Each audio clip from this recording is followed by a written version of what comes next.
मैं यहाँ पे कुछ वर्ड लिख रहा हूँ ऑलरेडी। वैसे मैंने लिखा है यहाँ पे ऑलरेडी, और एक लिख रहा हूँ यहाँ पे ऑलरेडी। दोनों ऑलरेडी लगभग पढ़ने के लिए सेम है, और अगर कोई सामने वाला व्यक्ति ये ऑलरेडी का यूज करता है, इसमें से कोई भी, तो सुनने में भी दोनों सेम ही लगेगा। ठीक है, ये भी ऑलरेडी है और ये भी ऑलरेडी। पढ़ने के लिए सुनने के लिए दोनों सेम ही है, देख के पढ़ेंगे तो थोड़ा अलग होगा। ठीक है, सुनने के लिए एक ही है, और बट थोड़ा सा राइटिंग का डिफरेंट है इसमें। अब देखिए दोनों का मतलब अलग अलग निकल के आएगा, दोनों का मतलब सेम नहीं होगा। पढ़ने के लिए एक ही है, सुनने के लिए एक ही है, बट मतलब दोनों का अलग आएगा। देखिए ये जो ऑलरेडी लिखा है, इसका मतलब होगा सभी तैयार, और ये ऑलरेडी का मतलब होगा पहले से,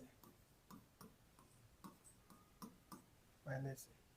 ठीक है, अब किसी ने आपको आपसे बातचीत करते करते ऑलरेडी का यूज किया है, तो आपको समझ में कैसे, आप कैसे पकड़ेंगे, कैसे समझेंगे कि कौन सा ऑलरेडी का यूज किया है?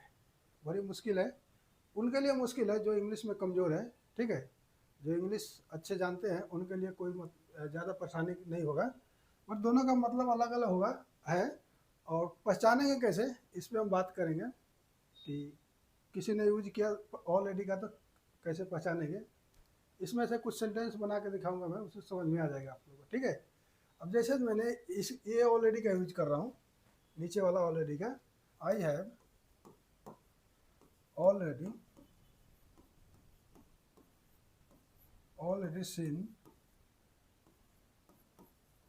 already seen the picture। ठीक है, अब देखिए मैंने ये ऑलरेडी का यूज किया यहाँ पे, तो क्या बोला है, I have already seen the picture. ठीक है, तो ये ऑलरेडी का मतलब निकल के आ रहा है कि मैंने तस्वीर पहले ही देख चुका है या देख चुकी है। ठीक है, मैंने पिक्चर पहले ही देख चुका है, पहले ही। ठीक है, जैसे देखो यहाँ पे पहले से ही, पहले ही देख लिया है, तो जो पहले देखने की, आने की, जाने की, खाने की, कोई भी आप जो काम पहले कर चुके हैं, आई हैव ऑलरेडी।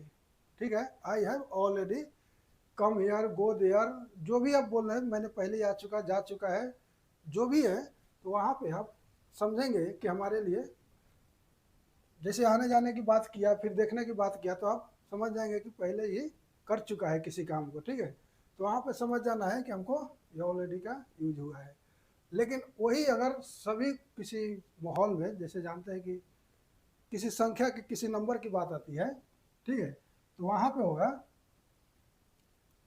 वहाँ पे मैंने बता रहा हूँ, देखो जैसे ये ऑलरेडी का यूज किया। ठीक है,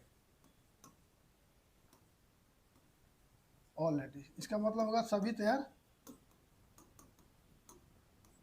ठीक है, अब यहाँ पे एक और सेंटेंस बना के दिखाता हूँ, ताकि वो भी समझ में आ जाए कि सभी तैयार के लिए ऑलरेडी जब यूज करता है तो कैसे समझेंगे उसको। ठीक है, अब यहाँ पे किसी ने बोल दिया आपसे, माई फ्रेंड्स, माई फ्रेंड्स,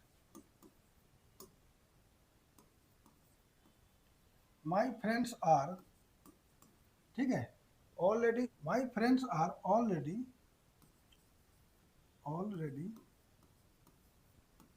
देखिए माई फ्रेंड्स आर ऑलरेडी। अब कुछ भी यहाँ पे लगा दिया, आपका दोस्त क्या करने के लिए तैयार है, आपका दोस्त आपके साथ कहाँ जाने के लिए तैयार है, आपको क्या करने के लिए तैयार है आपका दोस्त। ठीक है, क्योंकि ऑलरेडी है, आपका सभी दोस्त मतलब तैयार है किसी के लिए, तो मैंने यहाँ पे लिखा my friends are already to help me. ठीक है, सॉरी, हेल्प मी। ठीक है, तो मेरा दोस्त, मेरे सभी दोस्त मेरे मदद के लिए तैयार है।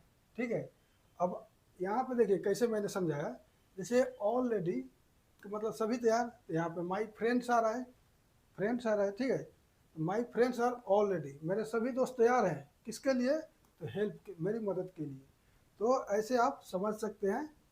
और यदि इससे भी कुछ ज़्यादा सीखना है इंग्लिश में, तो कमेंट करिएगा, और हम डेली नया नया सेंटेंस और नए नए वर्ड को लेके आएंगे आपके लिए।